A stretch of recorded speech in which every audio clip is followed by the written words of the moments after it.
Hey guys, let's get more news about Steelers, but first don't forget to subscribe and leave your like. Proposed Steelers-Cowboys draft trade sees Pittsburgh move back in round 1.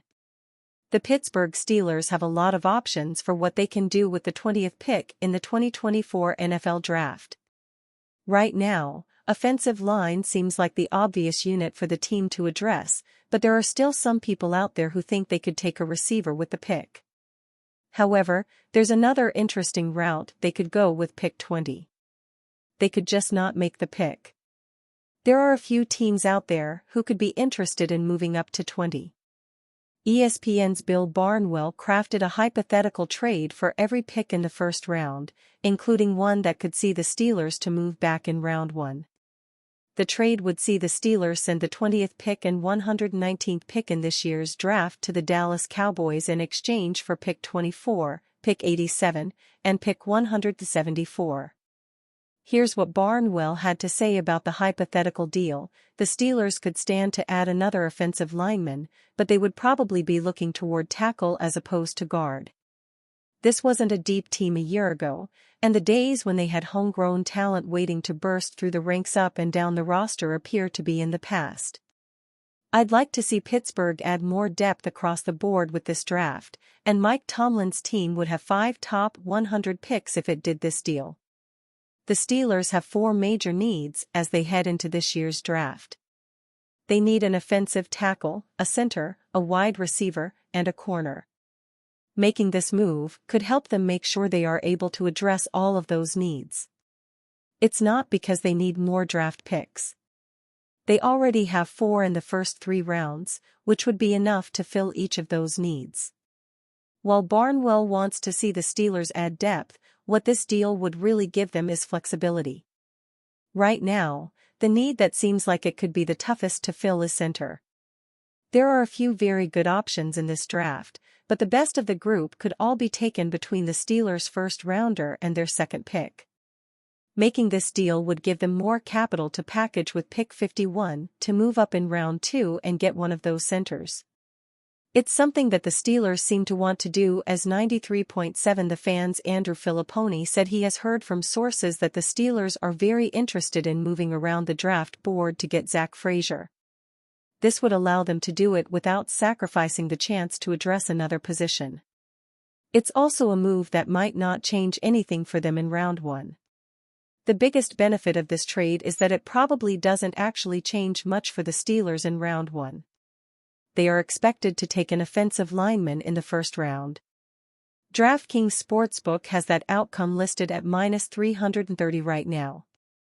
If the lineman they are looking for with that pick is a tackle, they wouldn't have much to worry about from the teams picking 21st, 22nd, and 23rd. The Dolphins, Eagles, and Vikings are all set with their tackles right now. Minnesota has been believed to be angling to package pick 23 with pick 11 to move up and get a QB, so that could make things a bit more interesting for the Steelers, but they would still have a good chance of getting to pick 24 without seeing an extra tackle come off the board. That could mean they would still be able to pick from options like Amarius Mims and Tyler Guyton. Either one would allow the Steelers to move Broderick Jones back to left tackle once they are ready to start at the next level. The Steelers have spent this offseason positioning themselves well for the 2024 season, and a trade back with the Cowboys could be the next sure move to pay off for them.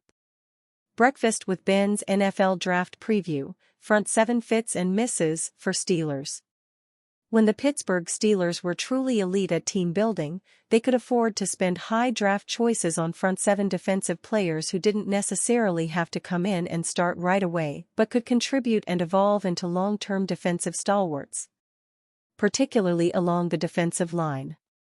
Cameron Hayward, Stephon Tuitt, Brett Kiesel, and Alex Highsmith all come to mind.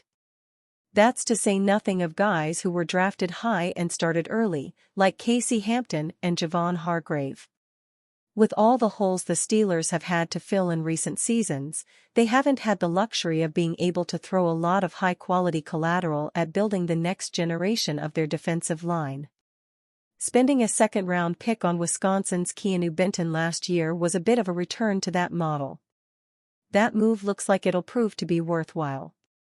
Meanwhile, the 34-year-old Hayward is trying to come back from an injury-addled 2023 in the final year of his contract. The team is trying to squeeze every snap it can out of 8-year vet Larry Ogunjobi at $10.5 million against the salary cap. The franchise is continuing to roll out overachieving Montravius Adams as a de facto starting nose tackle after being plucked off of New Orleans' practice squad in 2021. Then it's a bunch of free agents from other teams and former picks that have yet to develop into what they hoped they'd be, such as DeMarvin Leal and Isaiah Loudermilk. So even though there isn't an obvious starting spot to be filled, the Steelers would be justified in using a day 2 pick on a defensive lineman. Maybe even a first-rounder if they get a haul for trading back and know that they can address the likes of wide receiver, offensive line, and cornerback before Saturday. In Friday's NFL Draft Preview podcast with Steelers Radio Network host Matt Williamson, we looked at some of the defensive line prospects that might be tempting to the Steelers over the first few rounds of the draft. One player that raised eyebrows when he was brought in for a pre-draft interview was Florida State's Braden Fisk. He's the third-ranked defensive tackle on the ESPN board. NFL Draft Preview: could Steelers' quest for right tackle lead them back to Georgia? History might be the only reason to believe the Pittsburgh Steelers won't select an offensive tackle in the first round of the NFL Draft. Until last season, when they drafted Broderick Jones, the Steelers hadn't taken a tackle with their first-round pick since 1996, which lessens the odds of them doing it 2 years in a row. The last time the Steelers addressed the same position with their number 1 picks was 1999 to 2000 when they got wide receivers Troy Edwards and Plaxico Burress. Those trends, however, might be the only thing preventing the Steelers from fortifying the tackle position with the number 20 overall pick next Thursday night. With Dan Moore entering the final season of his rookie contract and the Steelers looking to move Jones back to left tackle, his natural position, an opening could exist on the right side of the offensive line. And this year's class has enough quality prospects to address that position. As many as 8 tackles could be selected in the first round. NFL draft analyst Lance Zierlein listed tackle as the deepest of all position groups. This season's crop of tackles is strong both in high-end talent and depth when it comes to future quality starters, Zierlein wrote in his annual positional analysis. Teams' draft boards will vary, as there are several flavors of tackle to choose from, but we should see at least 7 tackles picked in the first round with starters still to be found on day 2 and quality depth lasting into the 5th round. Coach Mike Tomlin always makes a stop at Georgia a priority on his annual trek of pro day sites. The Steelers were impressed enough with Jones last season that they traded up 4 spots in the first round to get him. This year, Tomlin got a chance to watch Jones' teammate, Amarius Mims, who is projected to be picked in the second half of the first round. He's a guy I would roll the dice with, ESPN analyst Mel Kiper Jr. said. Had he played more games, he'd be a top 10, top 5 guy. He's that gifted. Where Jones was considered raw based on 15 career starts, Mims has even less experience. The 6'8", 340-pound junior had just 8 college starts at right tackle. He was limited to 6 last season because of an injury. I like him, but I do worry he didn't play a lot there, former New York Jets general manager Mike Tannenbaum said. There were a lot of good players in front of him, at Georgia. I still have him in the first round because his movement for his size is just rare. But there is a little bit of a risk. The Steelers invited Mims to their South Side practice facility early in the top 30 draft process. He was among 4 tackles with first-round grades that the Steelers hosted, joining Oregon State's Talise Fuaga, Washington's Troy Fautanu and Oklahoma's Tyler Guyton.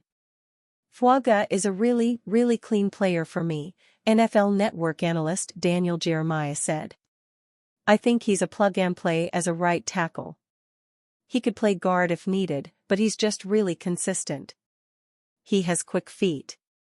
He's really explosive and dynamic when he gets into guys. He has some nasty to him. Like other top tackles in his class, Fuaga could be long gone by the time the Steelers make their first selection.